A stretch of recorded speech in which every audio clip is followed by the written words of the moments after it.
محترم سامعین و ناظرین، اللہ تبارک و تعالیٰ نے اس دنیا میں انسانوں کو پیدا فرمایا۔ انسانوں میں اللہ تبارک و تعالیٰ نے سب سے بڑا رتبہ درجہ حضرات انبیاء علیہم الصلاۃ کو عطا فرمایا۔ ہم سب جانتے ہیں کہ اس دنیا میں انبیاء اکرام علیہم الصلاۃ کی حیثیت اللہ کے نمائندوں کی ہوتی ہے۔ پھر انبیاء اکرام علیہم الصلاۃ میں سب سے بڑا درجہ رتبہ وہ حضور پرنور صلی اللہ علیہ وسلم کا تھا کہ اللہ تبارک و تعالیٰ نے آپ کو سید الانبیاء والمرسلین بنایا ہے، آپ کو خاتم الانبیاء والمرسلین بنایا ہے، تمام نبیوں کے سردار ہیں اور سب سے آخر میں آنے والے نبی و پیغمبر ہیں۔ اللہ تبارک و تعالیٰ نے آپ پر اپنی سب سے عظیم اور مقدس کتاب قرآن مجید نازل فرمائی ہے، جو رہتی دنیا تک کے انسانوں کے لیے رہنمائی کا کردار ادا کرتی رہے گی۔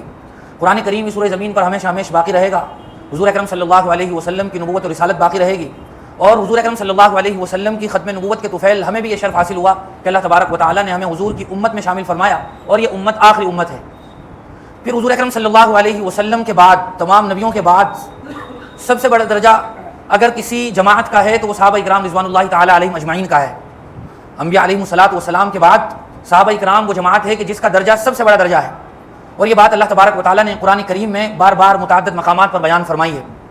اللہ تبارک و تعالیٰ ارشاد فرماتے ہیں: والسابقون الاولون من المهاجرين والانصار والذين اتبعوهم باحسان رضي الله عنهم ورضوا عنه واعد لهم جنات تجري تحتها الانهار خالدين فيها ابدا ذلك الفوز العظیم، کہ انصار و مہاجرین میں وہ لوگ جو پہلے ایمان لائے ہیں، اور پھر وہ لوگ جنہوں نے نیکی کے ساتھ ان صحابہ کرام کی پیروی کی ہے، تو اللہ تبارک و تعالیٰ ان سے راضی ہو گیا اور یہ اللہ سے راضی ہو گئے، اور اس کے نتیجے میں اللہ تبارک و تعالیٰ انہیں ایسی جنتیں عطا فرمائیں گے کہ جن کے نیچے نہریں جاری ہوں گی، اور یہ بہت بڑی کامیابی ہے۔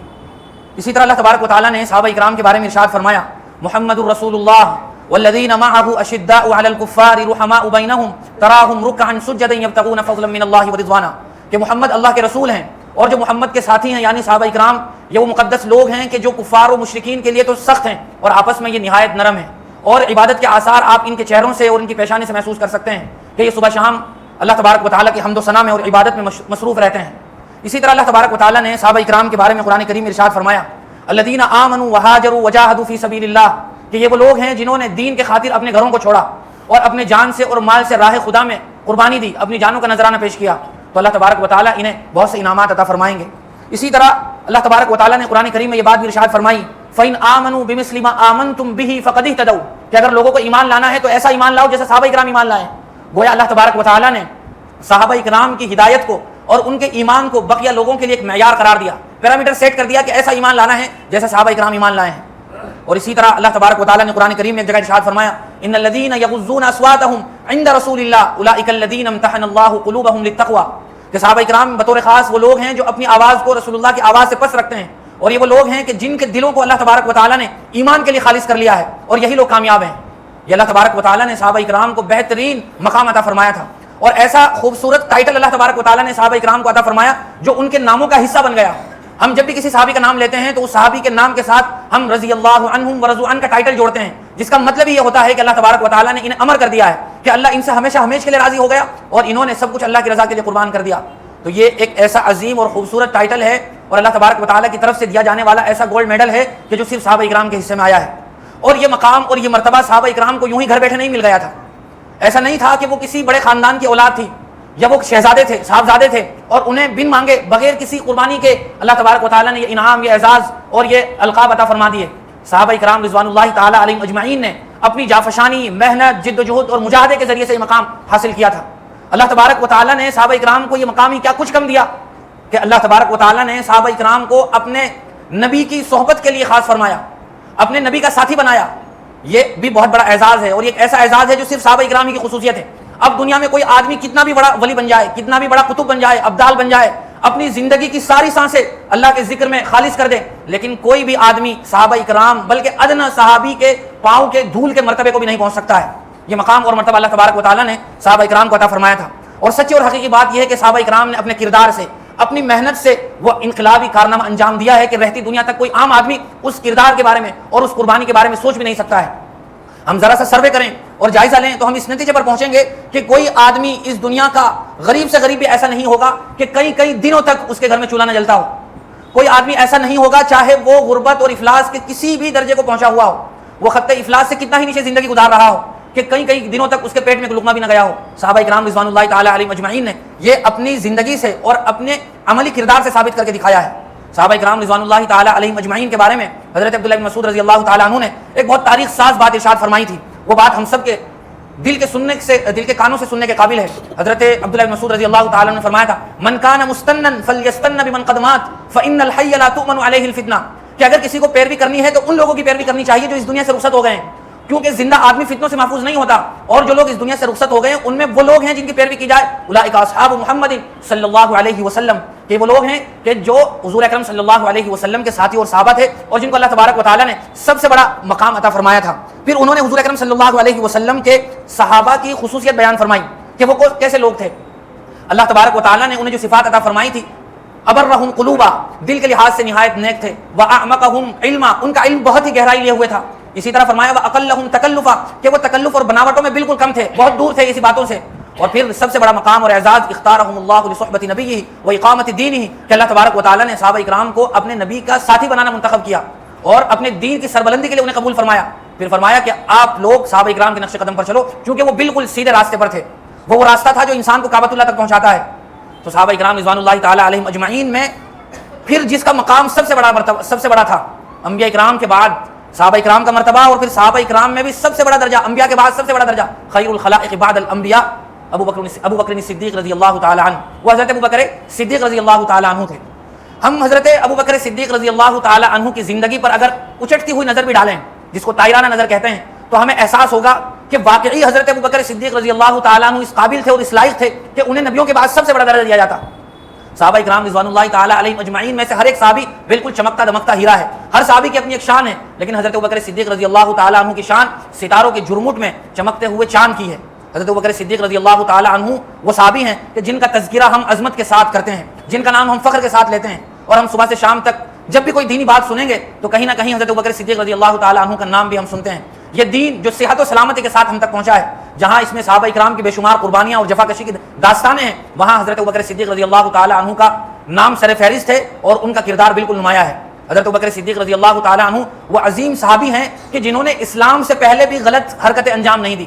بہت سارے ایسے صحابی تھے کہ جن کی اسلام سے پہلے کی زندگی وہ بہت ہی خطرناک تھی، اسلام کے احکام کے سخت مخالف تھی، لیکن حضرت ابوبکر صدیق رضی اللہ تعالیٰ عنہ کی اگر ہم اسلام سے پہلے کی زندگی بھی دیکھیں تو ہمیں پتہ چلتا ہے کہ وہ خامیوں سے، برائیوں سے بہت دور تھے.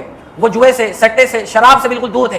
عرب کے اس کلچر اور ماحول میں شراب ہر مجلس کی زینت ہوا کرتی تھی، شراب و کباب کی محفلیں سجتی تھی، بڑے بڑے جام لٹائے جاتے تھے، لیکن حضرت ابوبکر صدیق رضی اللہ تعالیٰ عنہ نے اس ماحول میں بھی کبھی شراب کو ہاتھ نہیں لگایا. یہ وہ صحابی ہیں کہ جن کو اللہ تبارک و تعالیٰ نے مقام عطا فرمایا. حضرت ابوبکر صدیق رضی اللہ تعالیٰ عنہ کا جو نام تھا وہ نام عبداللہ تھا، ان کے والد کا نام عثمان تھا. اور حضرت ابوبکر صدیق رضی اللہ تعالیٰ عنہ میں جو ہم بار بار ابو بکر لیتے ہیں، یہ ان کا نام نہیں، ان کی کنیت تھی. عرب میں ایک ماحول تھا، آج بھی ہے، کہ وہ اپنے نام کے ساتھ اپنے بیٹے یا اپنی بیٹی یا اپنے سے جڑے ہوئے کسی خاص واقعے میں کسی لفظ کو بنیاد بنا کر اپنی کنیت رکھتے ہیں، اس کو کنیت کہا جاتا ہے. تو حضرت ابو بکر یہ کنیت تھی ان کی. صحابہ کرام میں بہت سارے ایسے صحابی ہیں کہ جن کی کنیت تھی، جیسے ہم بار بار حضرت ابو ہریرہ کا نام سنتے ہیں، تو حضرت ابو ہریرہ ان کا نام نہیں تھا، ابو ہریرہ ان کی کنیت تھی. مشہور واقعہ ہے کہ ان کو بلی سے خاص تعلق تھا، تو جس کی وجہ سے ان کا نام ہی ابو ہریرہ پڑ گیا تھا. عربی میں ہرہ بلی کے بچے کو کہتے ہیں، تو بلی کے بچے سے انہیں خاص تعلق تھا، لگاؤ تھا، اس کے پیچھے ایک واقعہ ہے. تو ان کی کنیت ہی ابو ہریرہ پڑ گئی تھی، ورنہ ان کا اصل نام عبد الرحمن تھا، بعض روایات کے مطابق عبداللہ تھا. تو ایسے ہی حضرت ابو بکر کا نام اصل وہ عبداللہ تھا. حضرت ابو بکر کے جو القاب ہیں وہ مختلف القاب ہیں، ان میں سے ایک لقب تو صدیق ہے جو ہم بار بار ذکر کرتے ہیں. انہیں یہ لقب کیوں ملا تھا؟ حضرت ابو بکر صدیق رضی اللہ تعالیٰ عنہ کے بارے میں ہم جانتے ہیں کہ جب حضور اکرم صلی اللہ علیہ وسلم معراج کے سفر سے واپس تشریف لائے تھے، آپ کا معراج کا سفر صرف رات میں ہوا تھا اور وہ بھی کچھ لمحوں اور گھڑیوں میں ہوا تھا. تو جب حضور اکرم صلی اللہ علیہ وسلم سفر معراج سے واپس تشریف لائے اور آپ نے وہاں مکہ کے لوگوں کو اپنے اس سفر کی داستان سنائی، تو کفار و مشرکین تو پہلے آپ کو نہیں مانتے تھے.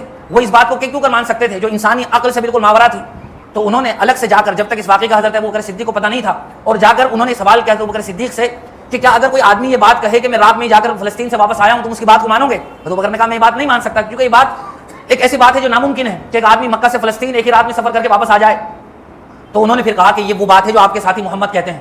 فوراً بغیر سوچے بغیر جھجکے صدیق اکبر رضی اللہ تعالیٰ نے فرمایا کہ میں بالکل اس بات کی تصدیق کرتا ہوں کہ یہ بات سچ ہے اور ہر بار سچ ہے، اور کیوں سچ نہ ہو، یہ تو بہت چھوٹی بات ہے. میں تو ان کی ان باتوں کی تصدیق کرتا ہوں جو جنت اور جہنم سے متعلق ہیں، جن کو میں نے کبھی دیکھا نہیں، محسوس نہیں کیا، اور اس دنیا میں زندگی میں رہتے ہوئے ان کو دیکھنا بھی ناممکن ہے. آخرت کس نے دیکھی ہے؟ تو میں تو ان کی ان باتوں کی تصدیق کرتا ہوں، اور یہ تو بہت معمولی بات ہے. میں تصدیق کرتا ہوں کہ واقعی یہ کارنامہ ہوا ہے.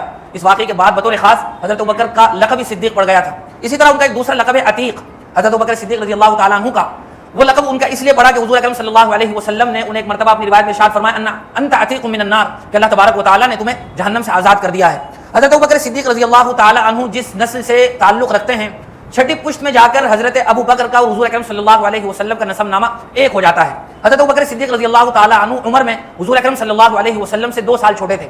حضرت ابوبکر صدیق رضی اللہ تعالی عنہ حضور کی نبوت سے پہلے ہی آپ کے دوستوں میں شامل تھے، اور حضرت ابوبکر صدیق رضی اللہ تعالی عنہ نے حضور کی زندگی کو بہت قریب سے دیکھا تھا۔ آپ کے صبح شام کے سفر و حضر کے حضور اکرم صلی اللہ علیہ وسلم کے ساتھی تھے حضرت ابوبکر رضی اللہ تعالی عنہ۔ 40 سال کی عمر میں جب حضور اکرم صلی اللہ علیہ وسلم کو خلعت نبوت سے سرفراز کیا گیا اور آپ کو نبی بنایا گیا، تو اس وقت حضرت ابوبکر صدیق رضی اللہ تعالیٰ عنہ تجارت کی غرض سے دوسرے ملک گئے ہوئے تھے۔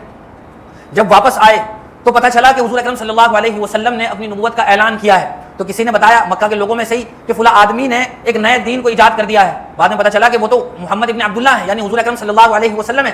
تو حضرت ابوبکر صدیق رضی اللہ تعالی عنہ نے سب سے پہلے آپ کی نبوت کی تصدیق فرمائی، اور بغیر سوچے سمجھے آپ پر، بغیر جھجکے، بغیر دلیل کے حضور اکرم صلی اللہ علیہ وسلم کی نبوت کو تسلیم کر لیا۔ اور حضور کے نبوت ملنے کے بعد مردوں میں سب سے پہلے صحابی ہیں حضرت ابوبکر رضی اللہ تعالی عنہ، جو مشرف باسلام ہوئے، جنہوں نے اسلام قبول کیا۔ اور پھر حضرت ابوبکر صدیق رضی اللہ تعالی عنہ کے مسلمان ہونے کے بعد محنت، جفاکشی اور قربانی کی اس داستان کا آغاز ہوتا ہے کہ جس کی بنا پر اللہ تبارک و تعالیٰ نے حضرت ابوبکر صدیق رضی اللہ تعالیٰ عنہ کو یہ مقام اور یہ مرتبہ عطا فرمایا تھا۔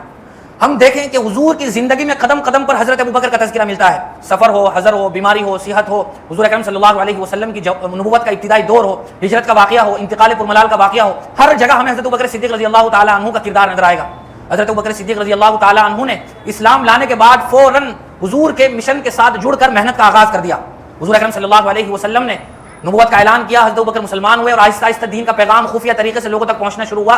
تو سب سے پہلے حضرت ابوبکر صدیق رضی اللہ تعالی عنہ نے اسلام کا پیغام لوگوں تک پہنچانا شروع کیا، اور کئی بڑے صحابی ہیں حضرت عثمان وغیرہ جو حضرت ابوبکر رضی اللہ تعالی عنہ کی دعوت پر مسلمان ہوئے، اور خود حضرت ابوبکر صدیق رضی اللہ تعالی عنہ نے جب اسلام قبول کر لیا تو آپ کے خاندان کے لوگوں نے آپ کا بائیکاٹ کر دیا اور آپ سے گویا دشمنی کا آغاز ہو گیا۔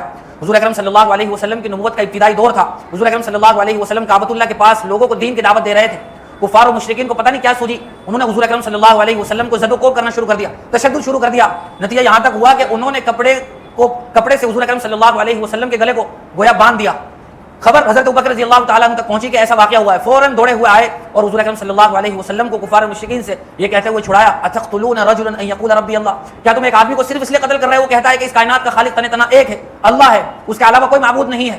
تو سارے کفار و مشرکین حضور کو چھوڑ کر حضرت ابوبکر پر پل پڑے اور اس قدر مارا، اس قدر زد و کوب کیا کہ حضرت ابوبکر رضی اللہ تعالیٰ عنہ بے ہوش ہو گئے۔ انہیں لگنے لگا کہ یہ اس دنیا سے رخصت ہو گئے، ان کا خاتمہ ہو گیا۔ پھر آخر چھوڑا، کسی نے ان کو، کچھ لوگوں نے پکڑ کر حضرت ابوبکر ان کے گھر تک پہنچایا۔ حضرت ابوبکر رضی اللہ تعالیٰ عنہ بے ہوش تھے، جیسے ہی ہوش آیا سب سے پہلے ان کا جو سوال تھا وہ یہ تھا کہ محمد صلی اللہ علیہ وسلم کی خیریت کیسی ہے، ان کی طبیعت کیسی ہے؟ پاس میں کھڑے ہوئے لوگوں نے انہیں تانا دیا کہ جس آدمی کی وجہ سے تمہارا یہ حال ہوا ہے اسی کا نام لے رہے ہو ابھی بھی۔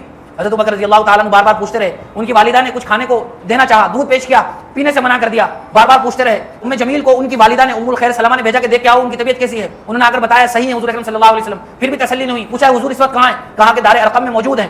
دار ارقم حضرت ارقم کا مکان تھا جہاں شروع اسلام میں حضور اکرم صلی اللہ علیہ وسلم صحابہ کرام کی تشکیل فرمایا کرتے تھے، تبلیغ فرمایا کرتے تھے۔ وہاں پہنچے کندھوں پر دوسروں کے سہاروں سے، اور جا کر جب اپنی سر کی آنکھوں سے حضور اکرم صلی اللہ علیہ وسلم کو دیکھ لیا، جب تسلی ہوئی اور آپ نے اطمینان کا سانس لیا، اس موقع پر حضور اکرم صلی اللہ علیہ وسلم نے حضرت ابوبکر رضی اللہ تعالیٰ عنہ کو دعا دی، اور پھر حضرت ابوبکر نے فرمایا کہ یا رسول اللہ میری والدہ کے لیے بھی دعا فرما دیجیے کہ اللہ تبارک و تعالیٰ انہیں بھی اسلام کی دولت سے سرفراز فرما دے۔ حضرت ابوبکر صدیق رضی اللہ تعالیٰ عنہ کی فدائیت کے ایسے نمونے ہیں کہ جو ہمیں قدم قدم پر نظر آتے ہیں۔ حضرت ابوبکر صدیق رضی اللہ تعالیٰ عنہ کا حضور کے ساتھ سفر ہجرت کا واقعہ بڑا مشہور واقعہ ہے۔ مکہ المکرمہ میں رہتے ہوئے صحابہ اکرام کو، مسلمانوں کو کفار و مشرکین کی طرف سے جس اذیت کا اور جس تکلیف کا سامنا تھا وہ ہم واقعات سنتے رہتے ہیں۔ حضرت بلال حبشی کا واقعہ، حضرت خباب ابن ارت کا واقعہ، اسی طرح صہیب رومی کا واقعہ، سلمان فارسی کا واقعہ، حضرت عمار یاسر رضی اللہ تعالیٰ عنہ کا واقعہ، حضرت سمیہ کی دردناک شہادت، یہ وہ واقعات ہیں جو ہم صبح شام سنتے رہتے ہیں۔ حضرت ابوبکر صدیق رضی اللہ تعالیٰ عنہ وہ صحابی ہیں کہ جنہوں نے ان میں سے بہت سارے غلاموں کو آزاد کرایا جو کفار و مشرکین کی غلامی میں تھے اور سخت اذیتوں سے دوچار تھے، ان کو بھاری بھرکم رقم دے کر آزاد کرایا۔ صحابہ اکرام جب اس مسلسل پریشانی سے دوچار تھے، اللہ تبارک و تعالیٰ کی طرف سے ہجرت کی اجازت ملی۔ صحابہ اکرام میں سے بعض نے پہلے حبشہ کی طرف ہجرت کی، پھر مدینہ کی طرف ہجرت کی اجازت ملی، وہاں ہجرت کی، اور بعد میں حضور اکرم صلی اللہ علیہ وسلم نے خود بھی ہجرت فرمائی۔ حضرت ابوبکر صدیق رضی اللہ تعالیٰ عنہ وہ صحابی ہیں کہ جن کو اس سفر میں حضور اکرم صلی اللہ علیہ وسلم کی رفاقت نصیب ہوئی، ساتھ نصیب ہوا۔ حضور اکرم صلی اللہ علیہ وسلم سب سے پہلے تو ابوبکر کے گھر تشریف لے گئے، وہاں ان سے مشورہ کیا کہ کیسے اس سفر کو ہمیں طے کرنا ہے، کیسے کیسے ہم جائیں گے۔ اونٹنیوں کا انتظام ہوا، رہبر کا انتظام ہوا، اور پھر حضور اکرم صلی اللہ علیہ وسلم مکۃ المکرمہ سے نکل کر غار ثور میں حضرت ابوبکر صدیق رضی اللہ تعالیٰ عنہ کے ساتھ پہنچے. حضرت ابوبکر صدیق رضی اللہ تعالیٰ عنہ جب حضور کے ساتھ جا رہے تھے تو کبھی آگے چلتے کبھی پیچھے چلتے. تو حضور اکرم صلی اللہ علیہ وسلم نے دیکھا کہ پتہ نہیں کیا کر رہے ہیں. تو ابوبکر پوچھا کہ کیا ماجرا ہے. کہا کہ حضور جب مجھے لگتا ہے کہ پیچھے سے کوئی حملہ آور ہو سکتا ہے تو میں آپ کے پیچھے چلا جاتا ہوں تاکہ آپ کو کوئی تکلیف نہ ہو. جب مجھے لگتا ہے آگے سے کوئی آ سکتا ہے تو میں آگے آ جاتا ہوں کہ آپ پر کوئی حملہ آور نہ ہو جائے. اور بعض روایات میں یہ بات بھی ہے کہ حضور اکرم صلی اللہ علیہ وسلم کو حضرت ابوبکر نے اپنے کندھوں پر بٹھا کر غار ثور تک پہنچایا تھا. جن لوگوں نے حج و عمرے کا سفر کیا ہے اور جنہوں نے غار ثور کو دیکھا ہے تو انہیں اندازہ ہوگا کہ سطح زمین سے غار ثور کتنا اوپر ہے. مجھے عمرے کے سفر میں غار ثور تک جانے کا موقع ملا تو تقریباً صحت مند آدمی بھی ہو تو 1 سے 1.5 گھنٹہ لگتا ہے چڑھنے میں. اگر حضرت ابوبکر صدیق رضی اللہ تعالیٰ عنہ نے حضور اکرم صلی اللہ علیہ وسلم کو اپنے کندھوں پر بٹھا کر غار ثور تک پہنچایا تھا. اسی طرح جب وہاں پہنچ گئے تو حضور اکرم صلی اللہ علیہ وسلم کے کھانے کا انتظام وہاں رہتے ہوئے کیسا ہوا. حضرت ابوبکر کی صاحبزادی حضرت اسماء بنت ابی بکر کھانے کا سامان اور راشن وغیرہ وہاں غار ثور تک پہنچایا کرتی تھی. بہت مشہور واقعہ ہے کہ ایک مرتبہ وہ توشہ دان باندھ رہی تھی, کوئی کپڑا نہیں ملا کہ جس سے باندھ سکیں, تو اپنے کہیں کمر بند کے 2 حصے کیے, ایک حصے سے اس توشے کے تھیلے کو باندھا, جس کے بعد ان کا لقب ذات المتاقین پڑ گیا تھا. اسی طرح جب غار ثور میں 3 دن مقیم رہے تو حضور اکرم صلی اللہ علیہ وسلم کے پاس مکہ کے لوگوں کی خبریں پہنچانے کے لیے حضرت ابوبکر صدیق رضی اللہ تعالیٰ عنہ کے صاحبزادے نے یہ رول ادا کیا. وہ دن بھر خبریں سنتے کہ مکہ کے کافرین کیا سازشیں رچ رہے ہیں. حضور کے خلاف اعلانات ہو رہے تھے کہ کون محمد کو پکڑ کے لائے گا, ہم اسے 100 سرخ اونٹ انعام میں دیں گے. اس وقت کا ایک سرخ اونٹ آج کی مرسیڈیز اور آج کی جگوار اور آج کی لگژری گاڑیوں سے زیادہ قیمتی تھا. یہ اعلان تھا کہ جو ان کو پکڑ کر لائے گا. حضرت ابوبکر رضی اللہ تعالیٰ عنہ کے صاحبزادے وہاں تک خبر پہنچایا کرتے تھے. اور اتنا ہی نہیں, حضرت ابوبکر کے غلام عامر ابن فہیرہ بکریوں کو چراتے ہوئے غار ثور تک پہنچتے اور پھر حضور کے دودھ کا انتظام فرمایا کرتے تھے. ایک مرتبہ حضرت عائشہ صدیقہ رضی اللہ تعالی عنہا نے حضور اکرم صلی اللہ علیہ وسلم سے سوال کیا کہ یا رسول اللہ, اس روئے زمین پر کوئی ایسا آدمی بھی ہے جس کی نیکیاں آسمان کے ستاروں سے زیادہ ہوں؟ تو حضور اکرم صلی اللہ علیہ وسلم نے جواب دیا کہ ہاں ایسے آدمی بھی ہیں. تو آپ نے فرمایا کہ وہ عمر فاروق ہے. تو حضرت عائشہ صدیقہ رضی اللہ تعالی عنہا ذرا غمگین سی ہو گئی. انہیں اندازہ تھا کہ کوئی میرے والد کا نام لیا جائے گا. تو حضور نے پوچھا آپ کے سوال کا کیا مطلب تھا؟ یہی مطلب تھا کہ شاید میرے والد کا نام لیا جائے گا. تو حضور اکرم صلی اللہ علیہ وسلم نے ارشاد فرمایا سفر ہجرت کی یہ 3 راتیں, ان 3 راتوں کی نیکیاں تمام ستاروں سے زیادہ ہیں. تو گویا یہ وہ مقام اور مرتبہ تھا جو اللہ تبارک و تعالیٰ نے حضرت ابوبکر صدیق رضی اللہ تعالیٰ عنہ کو عطا فرمایا تھا. حضور اکرم صلی اللہ علیہ وسلم نے ایک مرتبہ بہت تاریخ ساز بات ارشاد فرمائی جو حضرت ابوبکر رضی اللہ تعالیٰ عنہ کی عظمت اور فضیلت کے لیے کافی ہے. حضور نے فرمایا لو كنت متخذا خلیلا لاتخذت ابا بکر خلیلا ولکنہ هو اخی وصاحبی, کہ اگر میں دنیا میں کسی کو خلیل بناتا, اپنا دوست بناتا تو ابو بکر کو بناتا, لیکن چونکہ میرے خلیل اللہ تبارک و تعالیٰ ہیں اس لیے اس روئے زمین پر میرا کوئی خلیل نہیں ہے. اگر کوئی خلیل ہوتا تو حضرت ابو بکر ہوتے, لیکن وہ میرے بھائی ہیں اور وہ میرے ساتھی ہیں. اسی طرح حضور اکرم صلی اللہ علیہ وسلم نے حضرت ابوبکر صدیق رضی اللہ تعالیٰ عنہ کی قربانیوں کو یاد کرتے ہوئے ایک مرتبہ ارشاد فرمایا کہ میں نے تمام ساتھیوں کے احسانات کا بدلہ چکا دیا ہے. اگر مجھ پر کسی کا احسان باقی ہے تو ابوبکر رضی اللہ تعالیٰ عنہ ہے جن کا احسانات کا بدلہ اللہ تبارک و تعالیٰ روز قیامت چکائیں گے. اسی طرح حضور اکرم صلی اللہ علیہ وسلم نے ارشاد فرمایا کہ ابوبکر تم غار میں میرے رفیق تھے, میرے ساتھی تھے, اسی طرح حوض کوثر پر بھی تم میرے رفیق رہو گے. ایک روایت میں حضور اکرم صلی اللہ علیہ وسلم نے ارشاد فرمایا ابوبکر تم وہ شخص ہو جو میری امت میں سب سے پہلے جنت میں داخل ہوں گے. اسی طرح حضور اکرم صلی اللہ علیہ وسلم نے ارشاد فرمایا کہ مجھے کسی کے مال نے اتنا نفع نہیں دیا جتنا صدیق اکبر رضی اللہ تعالیٰ عنہ کے مال نے نفع دیا. بہت سارے واقعات ہیں جن واقعات سے ہمیں اس تاریخی ارشاد کا پتہ چلتا ہے کہ حضور نے یہ بات کیوں ارشاد فرمائی تھی. بہت سارے واقعات کا تذکرہ کیا جا سکتا ہے, لیکن غزوہ تبوک کا واقعہ ایک ایسا واقعہ ہے کہ جو واقعی قابل ذکر ہے. ہم جانتے ہیں کہ غزوہ تبوک کا جو سفر ہوا تھا وہ سفر ایک ایسے وقت میں ہوا تھا جب مسلمان بھی قسم پرسی کے عالم میں تھے, صحابہ کرام بھی پریشانی کے دور سے گزر رہے تھے, بہت دور کا سفر تھا اور سخت گرمی کا سفر تھا. تو حضور اکرم صلی اللہ علیہ وسلم نے اس سفر کا صحابہ کرام سے تذکرہ فرمایا اور چندے کی اپیل فرمائی کہ اس سفر کے لیے صحابہ کرام اپنی طرف سے تعاون پیش فرمائیں. ہر صحابی نے اپنی ہمت, حیثیت اور بساط سے بڑھ کر تعاون پیش کیا. حضرت عمر رضی اللہ تعالیٰ عنہ کو لگ رہا تھا کہ یہ بہت بہترین موقع ہے, آج میں ابو بکر سے آگے بڑھ جاؤں گا, کیونکہ آج کل ابو بکر کی حالت خستہ ہے, میرے پاس ان سے زیادہ مال ہے تو میں ان سے زیادہ مال پیش کروں گا تو ان سے بڑھ جاؤں گا. لیکن قربان جائیے حضور اکرم صلی اللہ علیہ وسلم کی فہم و فراست پر کہ حضور اکرم صلی اللہ علیہ وسلم صحابہ کرام سے تعاون لے رہے تھے اور آپ نے اس موقع پر سوال ہی بدل دیا. یہ نہیں پوچھا کتنا لائے ہو, آپ نے سوال ہی بدل دیا, پوچھا کہ گھر کتنا چھوڑ کے آئے ہو. آج کے دور میں مثال کے طور پر کوئی آدمی مسجد میں یا مدرسے میں اپنا تعاون پیش کرے اور تعاون لینے والا ہی پوچھے کہ گھر میں کیا چھوڑ کے آئے ہو, تو یہ بڑا عجیب سا سوال ہوا, آدمی سن کے ناراض ہو جائے گا. لیکن حضور نے اس موقع کی نزاکت کا لحاظ رکھتے ہوئے سوال فرمایا گھر پہ کیا چھوڑ کے آئے ہو, تاکہ پتہ چلے. تو حضور اکرم صلی اللہ علیہ وسلم کے سوال کے جواب میں حضرت عمر نے فرمایا کہ یا رسول اللہ آدھا لے آیا ہوں, آدھا چھوڑ آیا ہوں. حضرت بکر رضی اللہ تعالیٰ عنہ نے فرمایا کہ یا رسول اللہ سب کچھ لے آیا ہوں, گھر پہ جھاڑو لگا دی ہے, اللہ اور اس کے رسول کو گھر چھوڑ آیا ہوں. تو حضرت عمر رضی اللہ تعالیٰ عنہ نے ارشاد فرمایا کہ میں کبھی بھی ابو بکر سے آگے نہیں بڑھ سکتا ہوں. یہ وہ عظیم سخاوت کا مظاہرہ تھا اور دین کے نام پر قربانی کا جذبہ تھا کہ جس کے نتیجے میں اللہ کے رسول صلی اللہ علیہ وسلم نے یہ بات ارشاد فرمائی کہ کسی کے مال نے مجھے اتنا نفع نہیں دیا جتنا صدیق اکبر رضی اللہ تعالیٰ عنہ کے مال نے نفع دیا ہے. بہت مشہور واقعہ ہے, حضرت ابو بکر صدیق رضی اللہ تعالیٰ عنہ کے ساتھ حضور ایک سفر میں موجود تھے. حضور احد پہاڑ پر چڑھے, پہاڑ ہلنے لگا. حضور اکرم صلی اللہ علیہ وسلم نے فرمایا پہاڑ سے کہ تھم جا, تجھے پتہ نہیں ہے کہ تجھ پر ایک نبی, ایک صدیق اور 2 شہید کھڑے ہوئے ہیں. تو پھر حضور اکرم صلی اللہ علیہ وسلم کے ساتھ اس سفر میں حضرت صدیق اکبر تھے اور حضرت عمر تھے اور حضرت عثمان تھے، جو دونوں بعد میں شہید ہوئے۔ اسی طرح حضور اکرم صلی اللہ علیہ وسلم نے ایک مرتبہ حضرت صدیق اکبر رضی اللہ تعالی عنہ کے بارے میں وہ تاریخ ساز بات ارشاد فرمائی تھی کہ جو بہت ہی عظیم ہے اور سننے سے تعلق رکھتی ہے۔ سفر ہجرت میں جب حضور اکرم صلی اللہ علیہ وسلم غار ثور میں موجود تھے اور کفار و مشرکین تلاش کرتے ہوئے غار کے منہ تک پہنچ گئے تھے، ابو بکر رضی اللہ تعالی عنہ نے کہا کہ یا رسول اللہ اگر یہ اپنے پاؤں بھی دیکھے تو ہمیں دیکھ لیں گے۔ حضور اکرم صلی اللہ علیہ وسلم نے حضرت ابو بکر سے فرمایا تھا کہ تمہارا کیا خیال ہے کہ جہاں دو ہو اور تیسرا اللہ ہو، کہاں ہمیں کوئی نہیں چھو سکتا ہے؟ تو حضور اکرم صلی اللہ علیہ وسلم کے اسی موقع کے بارے میں اللہ تبارک و تعالی نے قرآن کریم میں آیت نازل فرمائی، اذ یقول لصاحبہ لا تحزن ان اللہ معنا۔ حضرت ابو بکر کی گھبراہٹ کو دیکھتے ہوئے حضور نے نہایت تسلی سے فرمایا کہ گھبراؤ نہیں، اللہ ہمارے ساتھ ہے۔ یہ وہ خاص بات ہے جو اللہ تبارک و تعالی نے بطور خاص حضرت ابو بکر رضی اللہ تعالی عنہ کو اس آیت میں شامل فرمایا، ثانی اثنین اذ ہما فی الغار اذ یقول لصاحبہ لا تحزن ان اللہ معنا۔ اس سے حضرت ابو بکر صدیق رضی اللہ تعالی عنہ کی صحابیت قرآن سے ثابت ہو جاتی ہے۔ لہذا اگر کوئی آدمی حضرت ابو بکر رضی اللہ تعالی عنہ کی صحابیت کا انکار کر دے تو آدمی دائرہ اسلام سے خارج ہو جائے گا۔ یہ وہ اعزاز ہے جو اللہ تبارک و تعالی نے حضرت ابو بکر صدیق رضی اللہ تعالی عنہ کو عطا فرمایا تھا۔ اور حضرت ابو بکر کے جو اوصاف تھے وہ اوصاف تھے، جو خصائل تھے، جو صفات تھی، جو نبی اوصاف ہوتے ہیں، اس کا اندازہ بھی ہمیں ایک روایت سے ہوتا ہے۔ جب حضرت صدیق اکبر رضی اللہ تعالی عنہ کے بارے میں پتہ چلا کہ وہ سفر ہجرت کے لیے جانے والے ہیں تو ایک مشہور سردار تھا قبیلے کا ابن الدغینہ، اس نے حضرت ابو بکر سے کہا کہ آپ اس قابل نہیں ہیں کہ آپ یہاں سے جائیں، اور اس نے آپ کی جو صفات اس موقع پر بیان فرمائی تھی وہ وہی صفات تھی جو حضرت خدیجہ نے حضور کے بارے میں ارشاد فرمائی تھی۔ اس ابن الدغینہ نے حضرت ابو بکر سے کہا تھا کہ آپ تو وہ آدمی ہیں جو صلہ رحمی کرتے ہیں، جو آپ تو وہ آدمی جو غریبوں کی ہمدردی کرتے ہیں، آپ تو وہ آدمی جو مہمان نوازی کرتے ہیں، آپ تو لوگوں کا بوجھ اٹھاتے ہیں۔ یہ وہ صفات ہیں جو حضرت خدیجہ نے غار حرا سے واپسی پر حضور کے بارے میں ارشاد فرمائی تھی کہ یا رسول اللہ آپ کو کبھی ضائع نہیں کرے گا، انک لتصل الرحم وتحمل الکلب وتقری الضیف وتکسب المعدوم وتعین علی نوائب الحق۔ تو گویا یہ وہ نبوی صفات ہیں جو اللہ تبارک و تعالی نے حضور کی صحبت کی برکت سے پیدا فرما دی تھی۔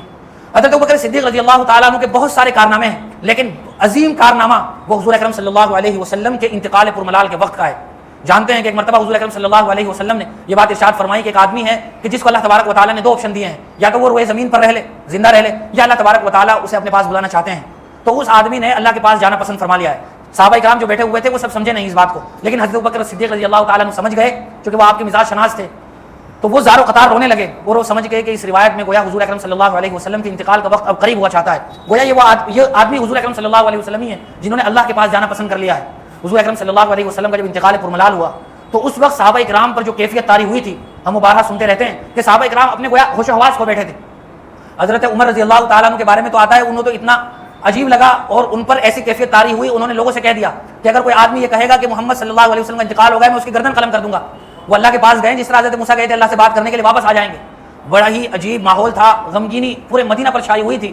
حضرات صحابہ کرام میں سے بہت سارے صحابہ کرام نے اس کیفیت کو اپنے الفاظ میں نقل کیا ہے، لیکن اس ساری سچویشن کو ہینڈل کرنے والے اور صحابہ کرام کو تسلی دینے والے وہ حضرت ابو بکر صدیق رضی اللہ تعالیٰ عنہ تھے۔ آپ نے جب دیکھا یہ کیفیت ہے تو صحابہ کرام کو مسجد نبوی میں اکٹھا کیا اور آپ نے بہت ہی جاندار، شاندار اور حکمت اور مصلحت سے پر تقریر فرمائی اور وہ آیت تلاوت فرمائی کہ جو کافی عرصہ پہلے نازل ہو چکی تھی۔ آپ نے فرمایا من یعبد محمدا فانہ قد مات، کہ جو محمد صلی اللہ علیہ وسلم کی عبادت کرتا تھا وہ تو اس دنیا سے رخصت ہو گئے، اور جو آدمی ومن کان یعبد اللہ فان اللہ حی لا یموت، اور جو آدمی اللہ کی عبادت کرتا تھا تو اللہ زندہ، اسے کبھی موت نہیں آئے گی۔ اور پھر آپ نے آیت تلاوت فرمائی وما محمد الا رسول قد خلت من قبلہ الرسل، کہ محمد اللہ کے رسول ہیں اور محمد صلی اللہ علیہ وسلم سے پہلے بھی کافی رسول گزر چکے ہیں۔ افان مات او قتل انقلبتم علی اعقابکم، گویا آپ نے اس طرح لوگوں کو تسلی دی کہ حضور اکرم صلی اللہ علیہ وسلم کا انتقال ہو گیا ہے، اور صحابہ کرام کو کچھ حوصلہ ملا، ہمت ملی، اور ان کے جو اوسان خطا ہو گئے تھے وہ کہیں نہ کہیں کنٹرول ہوئے۔ اسی طرح حضور کے انتقال کے بعد صحابہ کرام کے درمیان بہت بڑا مسئلہ تھا کہ اب حضور کے بعد جو ذمہ داری ہے وہ کون سنبھالے گا۔ منافقین جو ہمیشہ ہی اسلام کے خلاف سازشیں رچا کرتے تھے انہیں موقع مل گیا، اور ایک بہت بہترین موقع انہیں گویا مل گیا اب صحابہ کرام کے درمیان ایک نئے فتنے کو جنم دینے کا۔ انہوں نے سوچا چھوڑ دیا، صحابہ کرام کے درمیان میں بھی اس بات کا کہیں نہ کہیں یہ بات شروع ہو گئی کہ دو آدمی ذمہ دار طے کر لیے جائیں، ایک قریش میں سے اور ایک انصار میں سے۔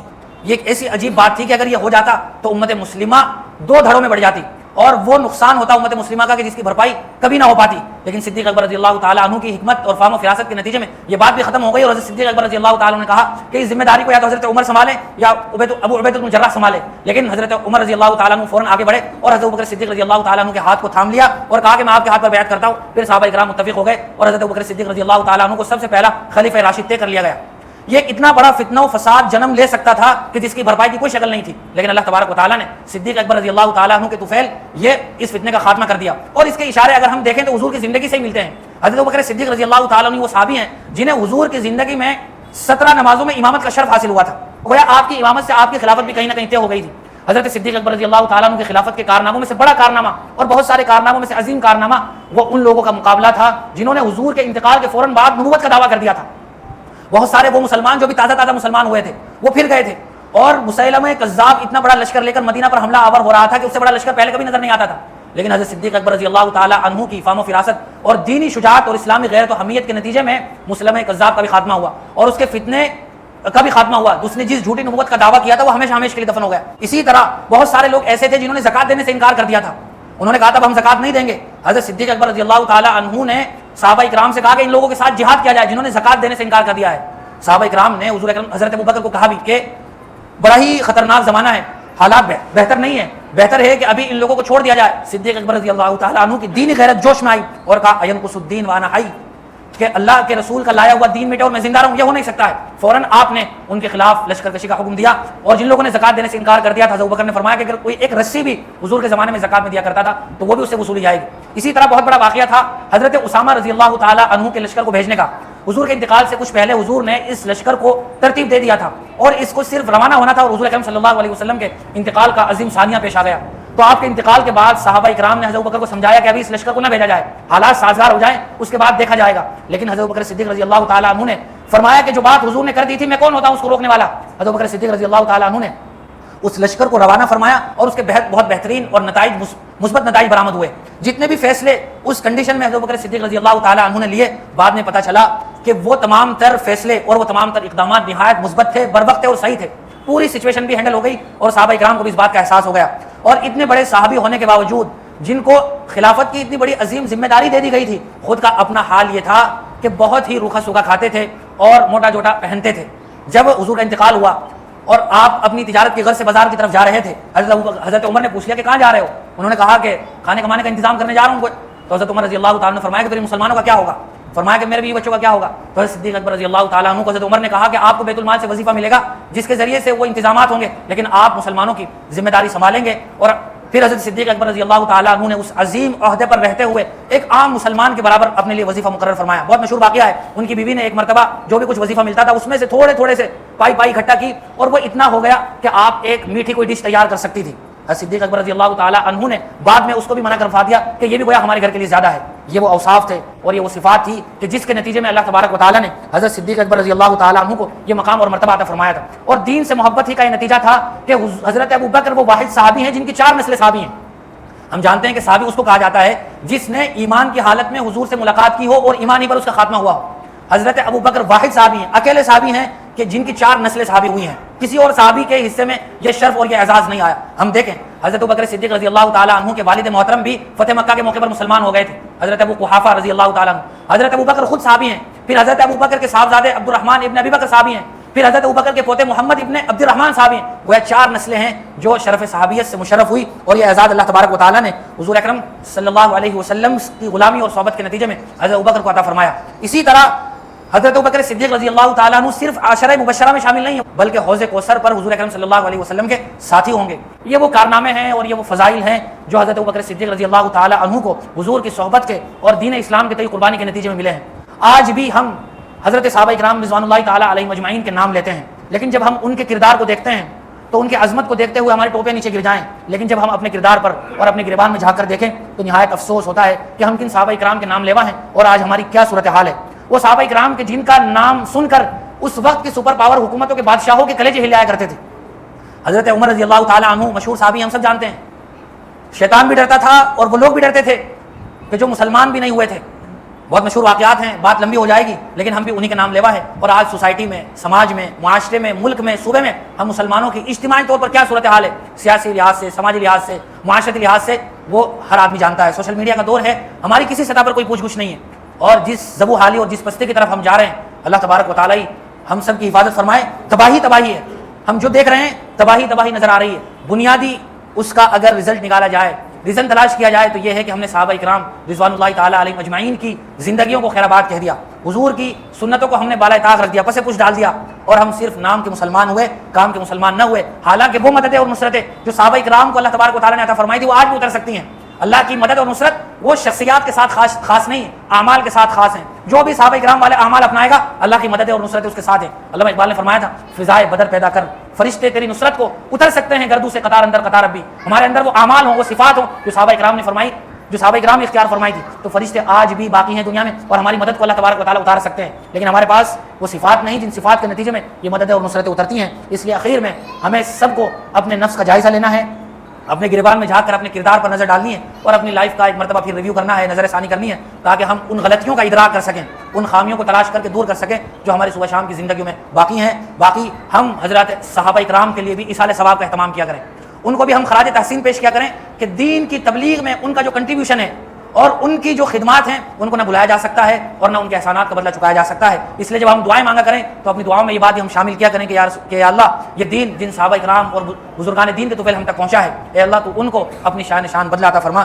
اللہ تبارک و تعالیٰ مجھے بھی آپ کو بھی ان تمام تر باتوں پر عمل کی توفیق نصیب فرمائے. وآخر دعوانا الحمدللہ رب العالمین.